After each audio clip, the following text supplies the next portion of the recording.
तो full speed में 8 बजे की 80 खबरें आपने देखी और अब वक्त हो गया है बड़ी खबरों की इनसाइड स्टोरी जानने का। नॉर्थ ईस्ट में चुनावी जीत के बाद केरल के लिए क्या है प्रधानमंत्री मोदी का ब्लूप्रिंट, इसकी एक्सक्लूसिव इनसाइड स्टोरी आगे हम तथ्यों के जरिए, तर्कों के जरिए आपको बताएंगे। विदेशी जमीन से देश के मामलों पर बोलना राहुल गांधी की रणनीति या पॉलिटिकल मिस्टेक, इन सवालों की इनसाइड स्टोरी भी आप देखने वाले हैं। आरएसएस चीफ मोहन भागवत ने क्यों कहा कि ग्रंथों और परंपराओं की समीक्षा हो, इस बयान का सियासी संदेश क्या है, ये इसकी इनसाइड स्टोरी आपको जरूर देखनी चाहिए। यूपी में असदुद्दीन ओवैसी के नए अवतार की स्टोरी भी होगी।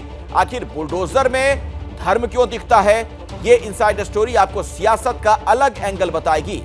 हम आपको पाकिस्तान से आई एक एक्सक्लूसिव इनसाइड स्टोरी भी दिखाने वाले हैं जो आपको हंसने पर मजबूर कर देगी। सबसे पहले बात कर लेते हैं हमारी पहली पॉलिटिकल इनसाइड स्टोरी की। क्या बीजेपी ने पूर्वोत्तर राज्यों में लगातार जीत से कोई नया पॉलिटिकल मंत्र हासिल कर लिया? आखिर प्रधानमंत्री मोदी ने आने वाले वक्त में केरल में भी बीजेपी सरकार बनने की बात क्यों कही? प्रधानमंत्री के इस भरोसे की वजह क्या है? आप यह खास रिपोर्ट जरूर देखिए।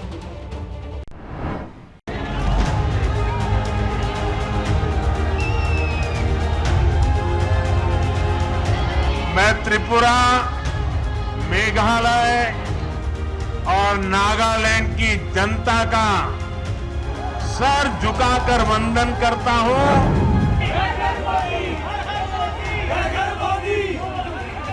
आज देश का आदिवासी समाज ही नहीं, दलित और पिछड़े भी भाजपा के साथ है। स्वागत है भाई, स्वागत है। ये हुंकार,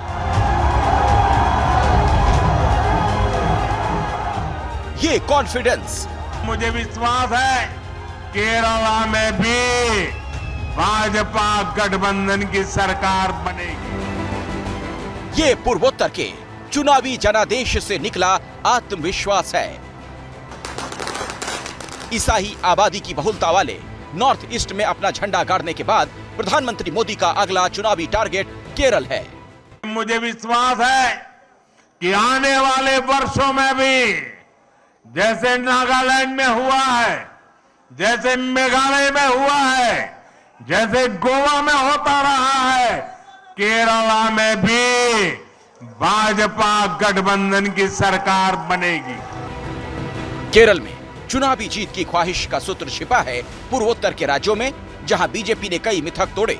सबसे दिलचस्प तथ्य ये कि पूर्वोत्तर के उन राज्यों में भी बीजेपी बढ़ रही है जहां की अल्पसंख्यक आबादी की बहुलता है। नागालैंड में 88% ईसाई हैं। यहां बीजेपी गठबंधन सरकार का हिस्सा है। मेघालय में करीब 75% ईसाई आबादी है। यहां बीजेपी किंग मेकर की भूमिका में है। असम में लगभग 34% मुस्लिम आबादी है। यहां बीजेपी लगातार 2 बार सरकार बना चुकी है। त्रिपुरा में पूर्ण बहुमत की सरकार, मेघालय और नागालैंड में सत्ता में साझेदारी करके सरकार बनाने के बाद बीजेपी का आत्मविश्वास अब 7वें आसमान पर है। ये पहला मौका नहीं है जब ईसाई बाहुल्य इलाकों में बीजेपी ने इतनी बड़ी बढ़त लगातार हासिल की है। गोवा में जहां दूसरी सबसे बड़ी आबादी ईसाइयों की है, वहां पर वर्तमान में बीजेपी की ही सरकार है। बीजेपी की चुनावी जीत बता रही है कि अल्पसंख्यक ईसाई आबादी को भी बीजेपी कबूल है। हमारे यहां बरसों तक माइनॉरिटीज को भी बीजेपी का डर दिखाया गया, देश विदेश में प्रोपेगेंडा चलाया गया।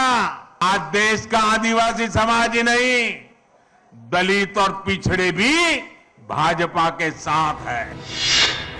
तो अब सवाल आता है कि पूर्वोत्तर में जीत के बाद प्रधानमंत्री मोदी ने अगला लक्ष्य केरल ही क्यों बनाया? केरल बीजेपी के लिए राजनीतिक तौर पर इतना अहम क्यों है? इसे समझने के लिए केरल में आबादी के अनुपात को समझना भी जरूरी है। केरल में लगभग आधी आबादी अल्पसंख्यक समुदाय की है। केरल में हिंदू आबादी लगभग 55% है, तो मुस्लिम आबादी करीब 27% और ईसाई आबादी करीब 18% है। केरल में आरएसएस लंबे समय से सक्रिय है। यही नहीं, केरल में आरएसएस की रोजाना 5000 से ज्यादा शाखाएं चलती हैं।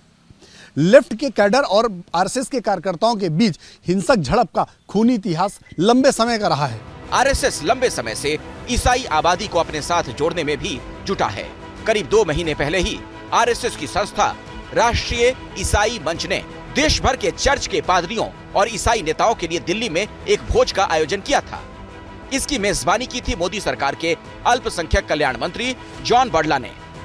यानी अल्पसंख्यक आबादी को रिझाने के लिए आरएसएस भी बीजेपी के लिए चुपचाप एक प्लेटफॉर्म तैयार कर रहा है। शायद इसीलिए पीएम मोदी को भरोसा है अब केरल में कमल खिलेगा। ये मुझे विश्वास है कि आने वाले वर्षों में भी केरला में भी भाजपा गठबंधन की सरकार बनेगी। Bureau report ABP news.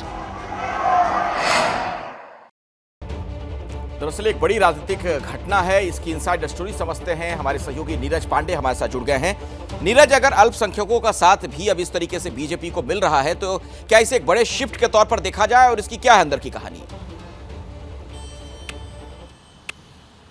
Akhilesh, दरअसल 2014 में जब प्रधानमंत्री नरेंद्र मोदी ने सत्ता संभाली तो उसके बाद से उन्होंने डेवलपमेंट फॉर ऑल का नारा दिया। तो यानी कि जब रोड बनती है तो उसमें सभी लोग चलते हैं। जब कोई काम किसी राज्य में होता है तो वो सभी के लिए होता, उसमें किसी वर्ग विशेष का या वर्ग का ध्यान में रख के काम नहीं होता। और ये एक दिन का काम नहीं है, 2014 के पास निरंतर ये इसकी जड़ें और मजबूत होती रही। यही कारण आप देखिए त्रिपुरा में दूसरी बार सरकार वापस आ गई है, मेघालय में वोट परसेंटेज बढ़ता है, नागालैंड में आप गठबंधन की सरकार बनाते हो। तो एक जो डर था वो डर समाप्त हुआ है। लोगों के एक मन में एक बात ये भी आई है कि जब ये एक अच्छा ऑप्शन है और इनसे हमें किसी प्रकार का डर नहीं, तो लोगों ने अपना डर खत्म किया और इनके साथ जुड़े। तो कहीं तो इसलिए कि इनके अलावा कोई ऑप्शन नहीं इसलिए वोट करते हैं, और कहीं इसलिए कि ये जो काम कर रहे हैं वो सबके लिए कर रहे हैं। एक उदाहरण के तौर पर बताता हूँ अखिलेश, मैं त्रिपुरा में था, चुनाव कवर करने गया हुआ था जी। वक्त नहीं है नीरज, बिल्कुल छोटे में अगर आप बताना चाहें, बिल्कुल समय नहीं है। बिल्कुल अखिलेश, में एक छोटा सा कि मैं त्रिपुरा गया था। त्रिपुरा में जब मैं ड्राइवर से बात कर रहा था तो मैंने पूछा कि आखिर आप बीजेपी को वोट क्यों देना, तो उन्होंने कहा कि लॉ एंड ऑर्डर ये एक बड़ा मुद्दा है। बहुत बहुत शुक्रिया इस जानकारी के लिए आपका। क्या मजबूरी है मेरी, बताइए। मैं अभी आपको बताती हूँ कि मैंने ओए होए होए होए नमकीन के चटकारे लेते हुए टकटकी मार के डिबेट शो को पॉज रिपीट कर करके देख रहे हैं जोगिंदर जी। इनकी तरह आप भी देखें अपनी फेवरेट डिबेट्स को रिपीट कर और डाउनलोड कीजिए एबीपी लाइव ऐप अपने स्मार्ट टीवी पर।